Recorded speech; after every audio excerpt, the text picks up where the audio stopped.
अस्सलामुअलैकुम रहमतुल्लाह। मैं अज़ीम जमानी।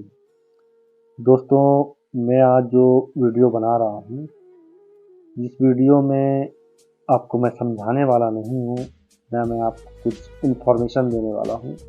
मैं आपको एक ऐसा वाक़या, एक ऐसी चीज़ मैं पढ़कर भी सुनाने वाला हूँ और उसमें हमको समझने की ज़रूरत है। और मैं एक छोटी-सी स्टोरी भी मैं आपको बता देना चाहता हूँ। मेरे पास वो तस्वीर भी है और वो तस्वीर मैं आपको स्क्रीन पर भी दिखा देना चाहता हूँ। ये जो तस्वीर आप देख रहे हैं, ये तस्वीर में ये जो दोनों लोग बैठे हैं, इसमें हस्बैंड और वाइफ़ है।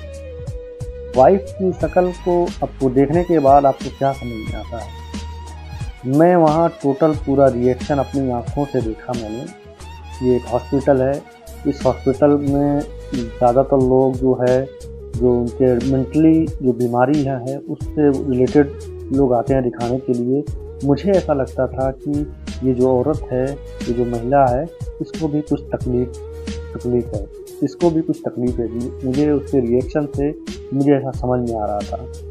लेकिन मैं कुछ देर के बाद उसको देखता हूँ कि उसके साथ उसके हस्बैंड भी हैं। वो हस्बैंड जो हैं उनको डाँटते हैं। तो मैं देख रहा हूँ कि हॉस्पिटल में सबके सामने वो उनको डाँट रहे हैं। मेरी समझ में नहीं आ रहा था कि वो क्यों डाँट रहे। मुझे वो औरत जो मरीज़ लग रही थी, बीमार लग रही थी, लेकिन वो डाँट रहे थे उसको। काफ़ी मतलब उनका डाँटने का तरीका ऐसा था, जो कोई भी इंसान उस चीज़ को बर्दाश्त नहीं कर सकता। हर इंसान के अंदर एक डिग्निटी होती है और वो उस डिग्निटी को सबको ख़्याल रखना चाहिए। वो भी एक हस्बैंड को अपनी वाइफ़ की डिग्निटी का ख़्याल रखना चाहिए। वो जो है उसको वहाँ हॉस्पिटल में इस तरह डाँट रहे थे कि मैं जो है बता नहीं सकता यहाँ पर। वो इस तरह डाँट रहे थे हॉस्पिटल में कि यहाँ तक कि उनको जो है अपना जो कहे कि अभी मैं मतलब कि चप्पल निकाल कर आपको पीट दूँगा। मतलब इस तरह की बातें वो करने लगे। तो मैं थोड़ा करीब चला गया कि मैं तो क्या ऐसा हो गया? मेरा जी नहीं मान रहा था। मैं एकदम मेरा मेरा मेरा जी चाह रहा था कि मैं इनको जाके कुछ बोलूँ कि आप ऐसा क्यों कर रहे हैं?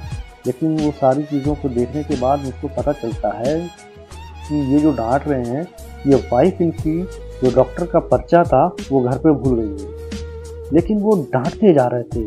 उसपे वो ज़रा-सा भी ये नहीं था कि ये हो सकता है ये बीमारी की वजह से ये भूल गई हो, लेकिन वो इस तरह डाँट रहे हैं। आप तस्वीर में आप देखिए वो किस तरह अपने आप को ऐसे छिपाकर, वो मुझको भी मतलब वो एक बार देखने लगी तो मैं जो है नज़र अपनी हटा लिया, इसलिए कि वो शर्मा रही थी, वो अपने आप को बचा रही थी, वो अपने आँखों को, अपने चेहरों को ढक रही थी। इस तरह वो अपने आप को बचा रही थी। दोस्तों, मैं जो है ये छोटी-सी स्टोरी है, मैं आपको पढ़ के भी सुनाता हूँ। आज मुझे पढ़ने का ये मौका मिला तो मैं आपको पढ़ के भी सुनाता हूँ, तो इसलिए वो ये स्टोरी मैं मुझको याद आ गई तो मैं आपको सुनाता हूँ। जो मैं आपको बताया है वो स्टोरी मुझको इसको पढ़ने के बाद मुझे याद आ गई। ये मैं आपको पढ़ के सुनाता हूँ। ये स्टोरी है, ये किसी ने मुझको भेजा है तो मैं सोच रहा था कि ये आपको भी मैं पढ़ के सुना दूँ, क्योंकि मुझे जो चीज़ें अच्छी लगती है, मैं चाहता हूँ कि मैं आपको भी सुना दूँ। हमारे दोस्तों को मैं पढ़ता हूँ।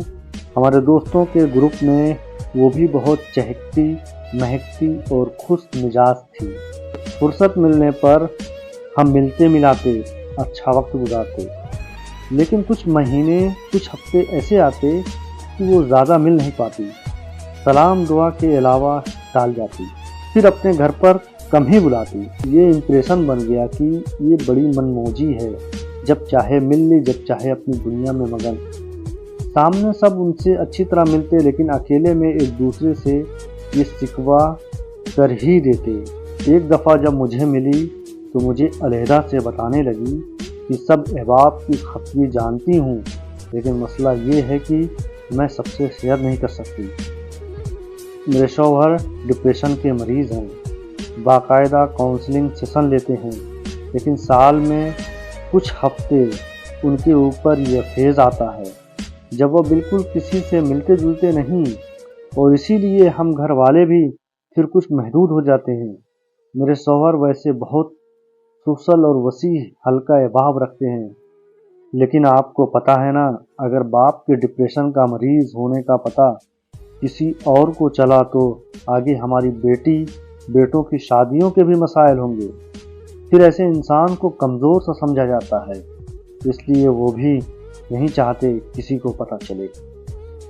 मैं उनका मसला बहुत अच्छी तरह समझ गई थी और मुझे अंदाज़ा कि जब तक हमारे अंदर ये कबूलियत नहीं आएगी कि डिप्रेशन की बीमारी कोई मौजी मर्ज नहीं है, किसी का अपना कसूर नहीं, किसी के गुनाह की सज़ा नहीं, बल्कि काबिल इलाज है वो, बल्कि काबिल इलाज है, वजह शर्मिंदगी नहीं।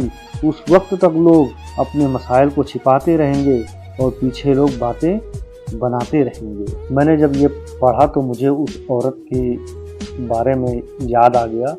मैंने अपनी आंखों से उस औरत को देखा था और उस औरत के हालात को मैंने देखा तो मुझे जो है बहुत ज़्यादा मतलब कि अंदर से एक तरह से मैं सोच रहा था कि मैं इस औरत के लिए क्या करूं, लेकिन मैं सिर्फ इतना ही कर पाया कि मैं अल्लाह ताला से सिर्फ उसके लिए दुआ किया, अल्लाह ताला इसको सेहत दे। बहुत शुक्रिया दोस्तों, फिर मिलेंगे अगले वीडियो के साथ।